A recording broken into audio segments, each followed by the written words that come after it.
பொதுமக்களுக்கு நான் என்ன சொல்கிறேன்னா, நீங்கள் வந்து படத்தை மட்டும் ரிவ்யூ பண்ணுங்கள், அதை தாண்டி பர்சனலாக ரிவ்யூ பண்ணாதீங்க அப்படிங்கிறது பொதுமக்களுக்கு நான் வைக்கிற ஒரு தாழ்மையான வேண்டுகோள் தான். அப்போ அந்த விமர்சனம்லாம் ஒரு நாள் 2 நாளில் வரும். ஆனால் எந்த விமர்சனத்தையும் நான் படிச்சுட்டு தியேட்டருக்கு போக மாட்டேன். ஆனால் தியேட்டரில் போய் படம் பார்த்துட்டு வந்து எல்லா விமர்சனத்தையும் படிப்பேன். அப்போ என்னன்னா, இந்த படத்தை பற்றி நம்ம நினைக்கிறது சரியா, இந்த படத்தில் என்னென்ன குறைகள் இருக்குது, நம்ம என்ன நினச்சோம், அது எல்லாமே சரியா அப்படின்னு நான் பார்ப்பேன். என்னோடய படங்களை திட்டினாலும் சரி, நான் எப்படி பார்க்குறேன்னா, லோக்கலாக சொல்லப்போனால் ஒரு பொருளாக இருந்தால் அது வீசணும் இல்லை மணக்கணும், ரெண்டுமே இல்லைன்னா அந்த பொருளுக்கான வேல்யூ இல்லைன்னு தான் பார்க்குறேன். விமர்சனம்ன்றது வந்து நம்மளை மெருகேற்றிக்கிறதுக்கு தான். எப்போவுமே வந்து என்னுடைய படைப்பு வந்து எனக்கு சிறப்பாக இருக்கும். நாங்களும் நல்ல படம் எடுக்கணும்னு தான் ட்ரை பண்ணுறோம். தயாரிப்பாளர்களும் யாரும் வந்து ஒரு மொக்க படத்தை கொடுத்துட்டு போகணும், நீங்கள் வந்து எங்களை திட்டணுன்ற ஆசை கிடையாது. சார் சத்யராஜ் சார் நீங்களே சொல்லியிருந்தீங்க இந்த படத்துக்கு நல்ல ரிவ்யூஸ்லாம் வருது, ஹவுஸ்ஃபுல் அப்படி இப்படின்ற மாதிரி ரிவ்யூஸ் பார்த்து தான் நீங்களே ஒரு ஐடென்டிஃபை பண்ண முடியுது படம் நல்லா ரீச் ஆகுது அப்படின்றது.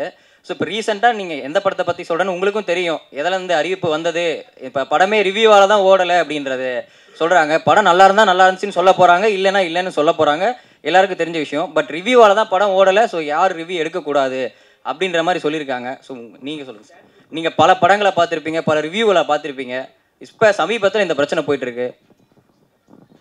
இல்லை, ஒரு படத்துக்கு ரிவ்யூ பண்ணுறது வந்து பத்திரிகையாளர்களுடைய உரிமை, அதை நான் இல்லைன்னு சொல்ல. ஆனால் வேணும்னே கொஞ்சம் அதிகமாக ஃபோக்கஸ் பண்ணி அடிக்கிறேன்னு ஒன்று இருக்கு இல்லையா, அது வந்து நீங்கள் சொல்கிற படத்துக்கு தெளிவாக தெரிஞ்சது. ஒரு படம் பிடிச்சது பிடிக்கலைங்கிறது வேறு, பட் கரங்கட்டி அடிக்கிறது அப்படிங்கிற ஒரு ஃபீல் வந்து அந்த நீங்கள் சொல்கிற குறிப்பிட்ட படத்தினுடைய ரிவ்யூக்கு வந்தது. அது தவறான விஷயம் அப்படின்னு நான் நினைக்கிறேன். ஏன்னா ஒரு படம் பிடிக்காத ஒருவருடைய தனி மனிதனுடைய விருப்பம், அதில் வந்து எந்த விதமான அப்ஜெக்ஷன் கிடையாது.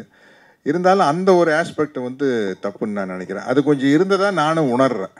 ஏன்னா நல்லா இருக்குது நல்லா இல்லைங்கிறத தாண்டி பர்சனலாக அட்டாக் பண்ணி பர்சனல் லைஃப் எல்லாம் அவங்களுடைய தனிப்பட்ட வாழ்க்கையெல்லாம் அட்டாக் பண்ணிங்கிறது வந்து அதை எப்படி ரிவ்யூக்குள்ளே வரும்? அதுக்கு ரிவ்யூக்கு என்ன சம்மந்தம் இல்லையா? இல்லை சார், இப்போ நீங்கள் சொன்ன மாதிரி ரிவ்யூஸ் எல்லாமே ரிவ்யூவர்ஸ் பண்ணுறது இல்லை. இப்போ தியேட்டர்ஸ்லேருந்து படம் பார்த்துட்டு வர பப்ளிக்கு கொடுக்குற ரிவ்யூ தான் பண்ணக்கூடாதுன்னு சொல்லியிருக்காங்க. ஸோ பப்ளிக்கோட பாயிண்ட் ஆஃப் வியூவில் இந்த படம் நல்லா இருக்குது, இது நல்லா இல்லை, இந்த படம் மாதிரி இருக்குது அப்படின்ற அந்த கம்பேரிசேஷன் இது எல்லாமே இருக்கும். ஸோ அதை வந்து அக்செப்ட் பண்ணிட்டு தானே சார் ஆகணும். படம் ரிலீஸ் பண்ணுறன்றது பப்ளிக் தான், அவங்க சொல்கிற பாயிண்ட்டையும் நம்ம ஏற்றுட்டு தானே சார் ஆகணும். நல்லா இல்லைன்னா நல்லா இல்லைன்னு ஏற்றுட்டு தானே ஆகணும். இல்லை, அது ஏற்றுக்கிறது தப்பு இல்லை. ஆனால் என்னென்னா ஒரு கல்ட்டு டெவலப் ஆயிடுச்சுன்னு வச்சுங்களேன்.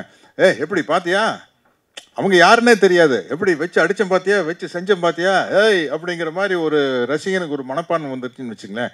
நாளைக்கு அடுத்த படத்தில் அவங்களுடைய ஃப்ரெண்டு வந்து நான் உன்னை மீறி அடிக்கிறேன் பாடுறா அப்படின்னு அடிப்பாங்க.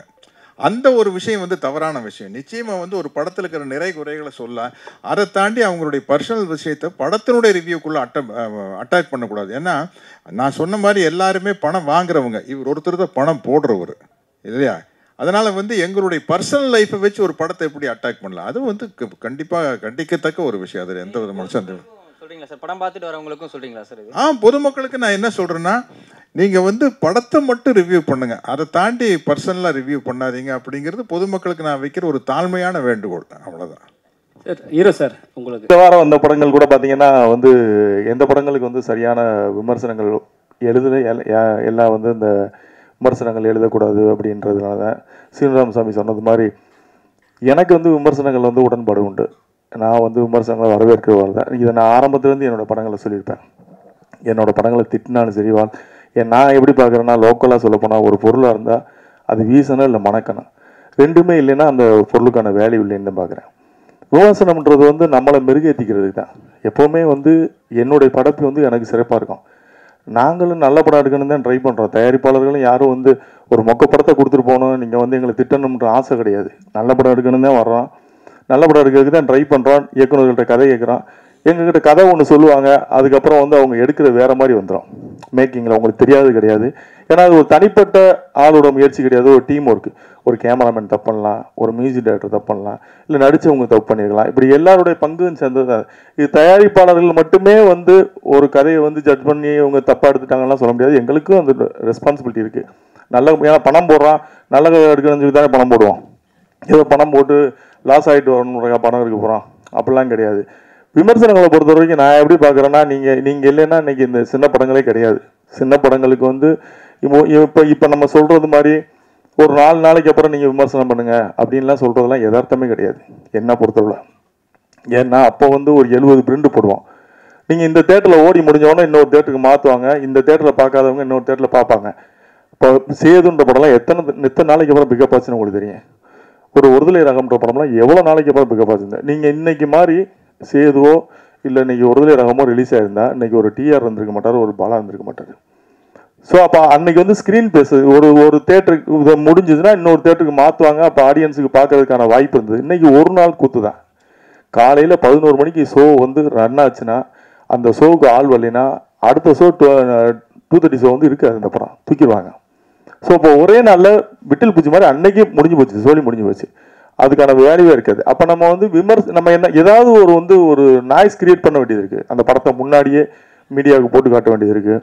நீங்கள் அந்த படத்தை பற்றி பேசுங்க. நீங்கள் பேசிட்டே ரப்பர் பந்தை ஹிட் பண்ணீங்க. அது யாராலையும் நம்ம வந்து எல்லாரோட பார்வையும் ஒரே மாதிரி இருக்காது.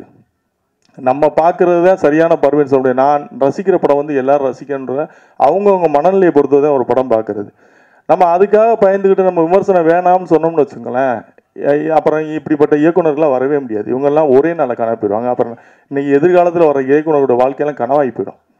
அவங்க எப்படி வர்றது? இப்போ நீங்கள் ரப்பர் பந்துக்கு யாருமே விமர்சனம் போடல, 4 நாள் பொறுத்து நீங்கள் விமர்சனம் போடுங்கன்னு நம்ம சொல்லியிருந்தோம்னா அந்த இயக்குனரோட வாழ்க்கை என்ன இருக்கா? புதுசாக வர ஒரு இயக்குனருக்கு வந்து எந்த நடிகர் வந்து பெரிய நடிகர் வந்து டேட்டு கொடுத்து நீங்கள் ஒரு பெரிய படங்களுக்கு வந்து அவங்களுக்கான ரசிகர் பட்டாளம் இருக்காங்க, அவங்க வந்து நூன் ஷோவை புல் பண்ணிடுவாங்க. அதுக்கு தான் அந்த நூன் ஷோவை புல் பண்ணுறதுக்கான ஆர்டிஸ்ட் தான் வேல்யூ உள்ள ஆர்டிஸ்ட். அதுக்கு தான் ஒரு மார்க்கெட் வேல்யூ உள்ளவங்க, அவங்களுக்கு சம்பளம் கொடுத்து நம்ம நடிக்க வைக்கிறாங்க. நூன் ஷோவையாவது புல் பண்ணட்டும் அவங்க அப்படின்னு. அப்போ அப்படி வரும்போது மவுத் டாக்கில் ஒரு வேளை அவங்க பார்த்துட்டு போய் வெளியே சொல்லுவாங்க, படம் நல்லா இருக்குன்னா திரும்ப வர போகிறாங்க, நல்லா இல்லைன்னா போக போகிறாங்க. சின்ன படங்களுக்கு நம்ம என்ன பண்ண முடியும்? சின்ன படங்கள் நீங்கள் 4 நாளைக்கு அப்புறம் ரிவ்யூ போடுங்க அப்படின்னு சொன்னோம்னா நம்ம 4 நாளைக்குள்ள அந்த படம் காணாமல் போயிடும். வந்தனைக்கே காணாமல் போயிடும். 4 நாளைக்கு அப்புறம் வந்து நம்ம தான் உட்காந்து தனியாக பார்த்துக்கிட்டு இருக்காங்க, ஆள் இருக்காது. அதனால வந்து இது நம்ம வந்து மீடியாவும் தயாரிப்பாளர்களும் ஒரு இணக்கமான முடிவு எடுத்து போக வேண்டியது. ஏன்னா இந்த சினிமா நல்லா இருக்கணுன்றதுல உங்கள் பங்கு வந்து மிகப்பெரிய பங்கு.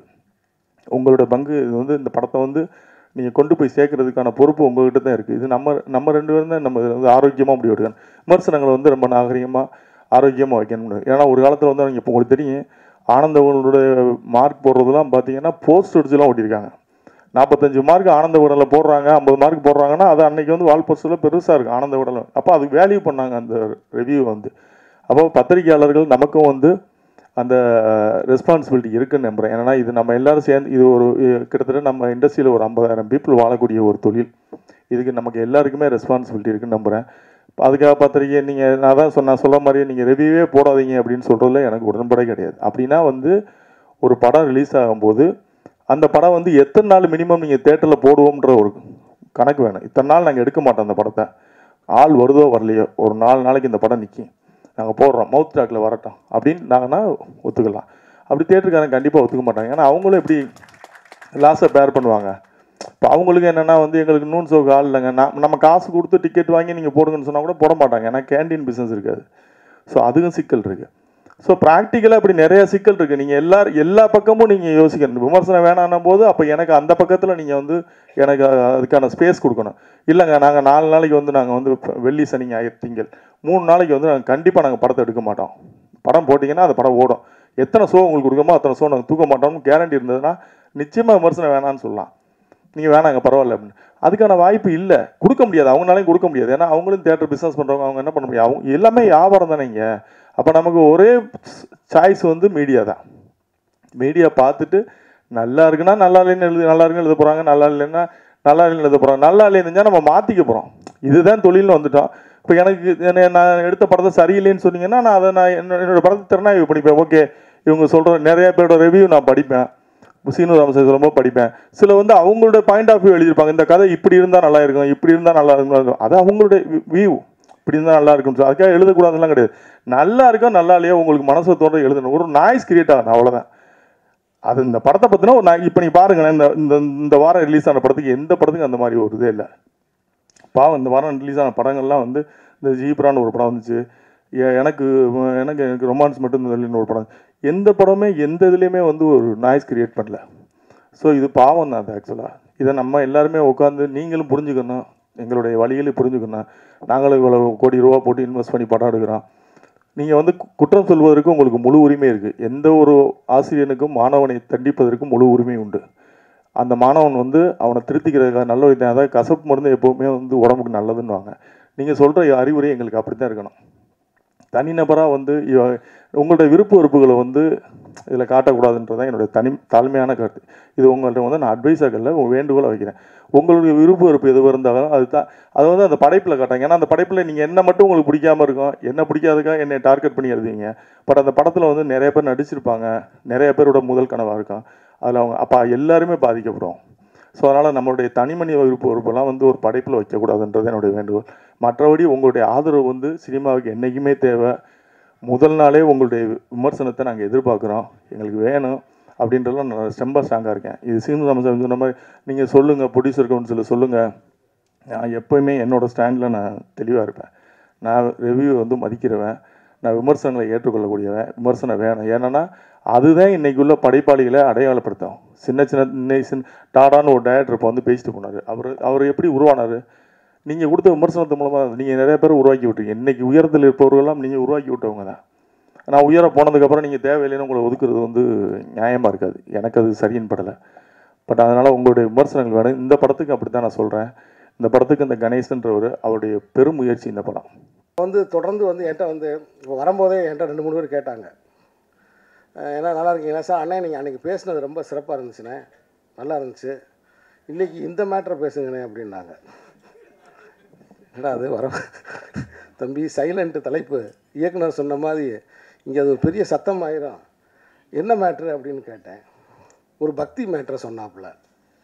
நான் சொன்னேன், தம்பி அதை நான் பேச முடியாது, நான் ராமரை பற்றி பேசி நான் வனவாசம் போக முடியாது, ஏன்னா அது நான் செய்ய முடியாது, அது வேணாம்ப்பா, அது நான் என்னை தயவுசெய்து அதெல்லாம் பேச சொல்லாத, அது மாதிரி என்னை ட்ரெயின் பண்ணாத, நான் கான்ட்ராவர்சியாக எப்பயுமே நான் மேடைகளில் நான் பேசுகிறது இல்லை தம்பி அப்படின்னு நான் சொன்னேன். இல்லைண்ணா நீங்கள் இப்போ அதுதான் வந்து ட்ரெண்டாக இருக்குது. இல்லைப்பா, நான் வந்து எல்லா மதங்களில் இருக்கக்கூடிய நல்ல விஷயங்களை எடுத்துக்கிறவன். என்னுடைய படங்களில் சமூக நல்லிணக்கம் இருக்கும். நான் வந்து எந்த கடவுளையோ எதையோ நான் நிந்தனை பண்ணுறவன் நான் கிடையாது. ஸோ இப்போ இந்த படத்தை பார்க்கும்போது வந்து ஒரு சிவனாக வந்து இவர் பெர்ஃபார்ம் பண்ணியிருப்பாப்புல, கணேஷ் வந்து சிவனாக வந்து அப்படி பெர்ஃபார்ம் பண்ணி அப்படி ஆடியிருப்பாப்புல. நான் கூட சொல்லுவேன், ஒரு மனுஷன் ஆரோக்கியமாக இருக்கணும்னா என்ன செய்யணும், ஒரு மனுஷன் ஆரோக்கியமாக இருக்கணும்னா என்ன செய்யணும். எங்கள் வீட்டில் இருக்க பிள்ளைகள்கிட்ட நான் சொல்லுவேன், முருகன் மாதிரி நிற்கணும், முருகன் மாதிரி நிற்கணும், விஷ்ணு மாதிரி கையை வச்சு இப்படி படுத்துக்கு பார்க்கணும், ஐயப்பன் மாதிரி குத்த வச்சு உட்காரணும். உட்கார முடியுமா ஹேமந்த், உங்களால் முடியுமா? உருண்டு கீழே விழுந்துருவாப்புல. ஐயப்பன் மாதிரி குத்த வச்சு உட்காரணும். ஏன்னா அவங்க அந்த நிலை அப்படிங்கிறது அவங்க அந்த மலையில் இருக்கிற தெய்வம்னால மரம் நிறைய ஏறுறாங்க, நிறைய ஏறும் போது குத்த வச்சு உட்காந்திங்கன்னா அந்த கால்லாம் ஸ்ட்ரெச் ஆகும். அதனால் அவங்க தெய்வத்தை வந்து அவங்க குத்த வச்சு பார்க்குறாங்க.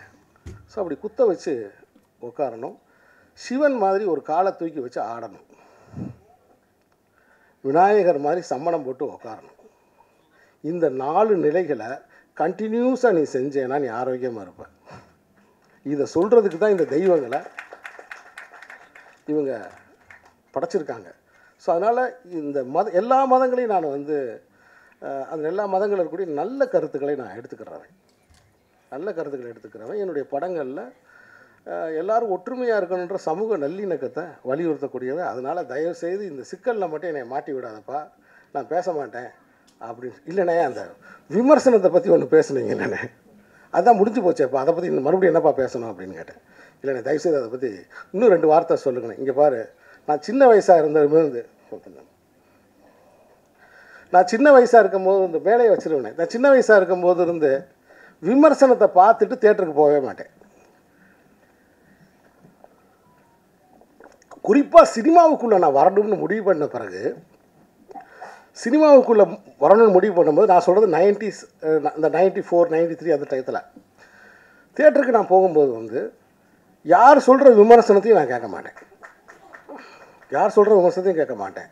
அதே மாதிரி எங்களை வந்து பத்திரிகைகள் வந்து அப்போ ஆனந்த விகடன், குமுதம், கல்கி, கல்கண்டு, அமுத சுரபி, இப்படி யுனெஸ்கோ கூரியர் வரைக்கும் எல்லா பத்திரிகையும் நான் படிச்சிருவேன். நூலகத்துக்கு போய் சாவி, இப்படி எல்லா பத்திரிகையும் அப்போ எல்லா பத்திரிகையில் இருக்கிற விமர்சனமும் நான் படிப்பேன். ஆனால் அப்போ அந்த விமர்சனம்லாம் ஒரு நாள் 2 நாளில் வரும். ஆனால் எந்த விமர்சனத்தையும் நான் படிச்சுட்டு தியேட்டருக்கு போக மாட்டேன். ஆனால் தியேட்டரில் போய் படம் பார்த்துட்டு வந்து எல்லா விமர்சனத்தையும் படிப்பேன். எல்லா விமர்சனத்தையும் படிப்பேன். அப்போ என்னன்னா, இந்த படத்தை பற்றி நம்ம நினைக்கிறது சரியா, இந்த படத்தில் என்னென்ன குறைகள் இருக்குது, நம்ம என்ன நினச்சோம், அது எல்லாமே சரியா அப்படின்னு நான் பார்ப்பேன். நான் பெல் அடிச்சுக்கிட்டே இருக்கு பாருங்களேன். நான் ஓடி போய் எடுத்துடுவேன் போல தெரியுது. சரியா அப்படின்னு ஒரு பயிற்சிக்காக திரும்ப நான் படித்து பார்ப்பேன். இப்படி தான் ஒரு படத்தை என்னோடய ரூம்மேட்டு சென்னையில் இருக்கும்போது அந்த படம் நல்லா இல்லைன்னு சொல்லிட்டாங்க. முத்துன்னு ஒரு படம், ரஜினி சார் நடித்த அந்த முத்து படத்தை அவருக்கு பிடிக்கல போல தெரியுது. இந்த படம் நல்லா இல்லைன்னு சொல்லிட்டாப்புல. நான் அதனாலே ஒரு 2 நாள் கழித்து போவோன்ட்டு அப்படியே விட்டுட்டேன். உட்கார முடியாத தலைவா அப்படின்னு என்கிட்ட சொல்லிட்டாப்புல. அப்படி சொல்கிறாப்புலன்ட்டு. அதுக்கப்புறம் பார்த்தா அந்த படம் பயங்கரமாக ஹிட் ஆகுது. நான் தியேட்டருக்கு போகிறேன், அந்த படம் பிளாக் பஸ்டர் ஆகுது. அங்கே மட்டும் பிளாக் பஸ்டர் ஆகலை, தெற்காசிய நாடுகள் ஃபுல்லாக அந்த படம் பயங்கர ஹிட் ஆகுது, ஜப்பானில் எல்லாத்துலேயும். என்ன காரணம்னா, தம்ம மதத்தில் இருக்கக்கூடிய புத்தரோட கருத்துக்கள் எல்லாம் அந்த படத்தில் இருக்குது. ரஜினி சார் பேசுகிறார், ஒருவன் முதலாளி, உலகில் மற்றவன் தொழிலாளி, இந்த மாதிரி கருத்துக்கள்லாம் அதில் பேசுகிறாரு. அந்த படம் எனக்கு ரொம்ப பிடிச்சிருந்துச்சு. அப்போ முடிவு பண்ணேன், ரூம்மேட்டை கேட்டு சினிமாவுக்கு போகக்கூடாதுன்னு. ரூம்மேட்டை கேட்டு சினிமாவுக்கு போகக்கூடாது அப்படின்னு நான் முடிவு பண்ணேன். ஆனால் அப்பையும் சரி இப்பையும் சரி, நான் படம் பார்த்துட்டு வந்துட்டு ஒரு 10-15 விமர்சகர்களுடைய விமர்சனங்களை எடுத்து அவங்க என்ன சொல்கிறாங்கன்னு பார்ப்பேன். என்ன சொல்கிறாங்கன்னு அப்படி பார்க்கும்போது, நம்ம பார்க்காத கோணத்தில் இந்த விமர்சகர் பார்த்துருக்காரு, நான் ஆச்சரியப்படுவேன். இது என்னுடைய பழக்கம், இது நான் நடைமுறையில் வச்சுருக்கிற பழக்கம். மற்றபடி சிறு படங்களுக்கு இப்போ நான் உங்கள் முன்னாடி நிற்கிறேன்னா, சிறு படங்களை, பெரிய படங்களை பற்றி எனக்கு தெரியாது. ஏன்னா பெரிய படங்கள் பெரும்பான்மை வியாபாரத்தில் வந்து கரையேறி வந்து நின்றும், தியேட்டரில் வந்து கரையேறி வந்து நின்றோம். அவ்வளோ விளம்பரம் பண்ணுவாங்க, போஸ்டர் விட்டுவாங்க, எல்லாமே செய்வாங்க. ஆனால் சிறு படங்களுக்கு கைப்பிடிச்சு மக்களுக்கு அடையாளம் காட்டினதுன்றது பத்திரிகையாளர்கள் தான், விமர்சனங்கள் தான். அப்போ சிறு படங்களுக்கு இன்றைக்கு தேவை வந்து ஆரோக்கியமான விமர்சனங்களும் வழிகாட்டுறதும் தான்ன்றது என்னுடைய தாழ்மையான கருத்து. ஏன்னா இப்போ சமீபத்தில் வந்து பராரின்னு ஒரு படம், புதுமுகங்கள் நடித்த பராரின்னு ஒரு படம், ரொம்ப ஒரு சென்சிட்டிவான ஒரு இஷ்யூவை வச்சு நல்லா இருக்குன்னு சொல்கிறாங்க. ஆனால் அந்த வாசலில் வச்சு அந்த ஆடியன்ஸ் ரிவ்யூ கேட்பீங்க இல்லையா, அந்த மாதிரி ரிவ்யூஸ்லாம் நிறைய வராதனால அந்த படம் தியேட்டருக்கு வந்திருக்கானே தெரியாமல் போயிடுச்சு. அதனால் என்னுடைய தயாரிப்பாளர் சங்கத்தோட தொடர்பில் இருக்க சுரேஷ் காமாட்சி அவர்கள் மேடையில் இருக்கார். ஒரு இயக்குனராக நான் கேட்டுக்கிறது, சில கட்டுப்பாடுகளோட ஏன்னா அவங்களுக்கும் நிறைய பொறுப்பு இருக்குது, சில கட்டுப்பாடுகளோட தயவு செய்து தியேட்டர் வாசலில் ரிவ்யூ பண்ணுவதற்கு அனுமதிங்க.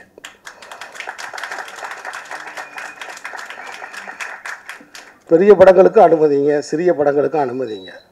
தியேட்டர் வாசல் ரசிகர்கள்ட்ட கேட்குறதுக்கு நீங்கள் மக்களுடைய கருத்தை அவங்க வாங்கி போட போகிறாங்க. ஏன்னா அப்படி மக்களுடைய கருத்தை வாங்கி போடுறதுக்கு தயவுசெய்து, ஏன்னா அப்படி இல்லைன்னா சிறு படங்கள் மக்களின் கவனத்துக்கு வராமையே போயிடும்.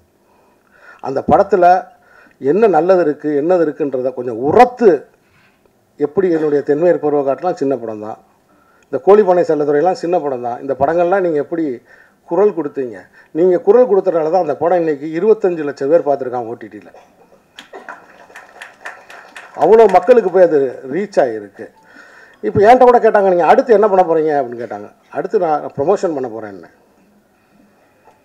என்னங்க அடுத்து ப்ரொமோஷன் பண்ண போகிறீங்க ஏங்கன்னீங்க, உங்களுக்கு விவரம் தெரியலன்னா பேசாமல் இருங்கன்ட்டு. பல பேர் என்ன வந்து இணையதளங்களில் நிறைய நெகட்டிவ் கமெண்ட்ஸு, அவங்கவுங்க தான் அறிவாளி நினச்சிக்கிட்டு சில கருத்துக்களை சொல்கிறாங்க. அது கிடையாது உண்மை. ஒரு ஜன்னலில் ஒரு புறா நிற்கிது, அந்த புறாவை எத்தனை பேர் பார்க்க போகிறாங்க, எத்தனை பேர் பார்த்தா எவ்வளோ ரூபா வரப்போகுதுன்றதான் பாயிண்ட்டு. அப்போ நான் ஊரையே கூட்டி அந்த புறாவை பார்க்க வைக்கிறது தானே அந்த புறாவை வளர்க்குறவனோட வேலை. அதுதானே அந்த படைப்புக்கு நான் செய்கிற தர்மம். அதை தான் இப்போ நான் செஞ்சுக்கிட்டு இருக்கேன்.